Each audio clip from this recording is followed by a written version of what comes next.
Good afternoon, ladies and gentlemen. My name is Liana Magro, and here are the top headlines of the day in Greece.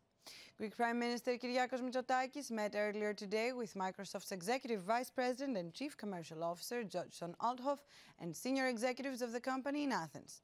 The meeting offered the opportunity for a review of the company's investments in Greece, with an emphasis on the construction of a complex of 3 data centers in Attica and the program for the certified training of 100,000 Greeks in digital skills. The two sides noted the good broader cooperation between Microsoft and the government, as well as ways of expanding it.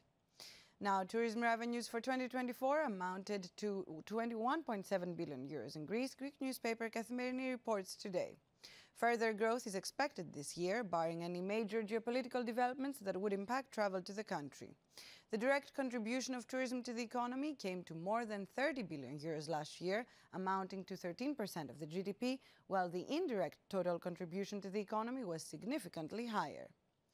In other news, the European Commission has imposed a fine of more than 392 million euros on Greece over a major scandal involving the mismanagement of EU agricultural subsidies between 2016 and 2023. The Commission's decision is grounded in violations of European laws governing the financing of the Common Agricultural Policy. The penalty stems from significant shortcomings in the oversight by OPECP, the agency responsible for managing EU subsidies, which was dissolved at the end of May following revelations about the misuse of funds linked to fictitious pastures and sham agricultural activities.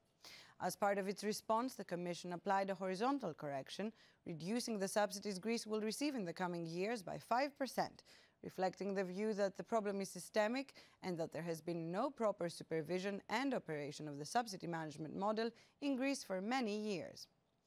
Now, a couple were arrested today in Thessaloniki for leaving their crying infant alone in the balcony overnight while they slept inside the house. The parents, aged 35 and 36 years old, were led before a prosecutor this morning and are facing charges of exposing a minor to danger.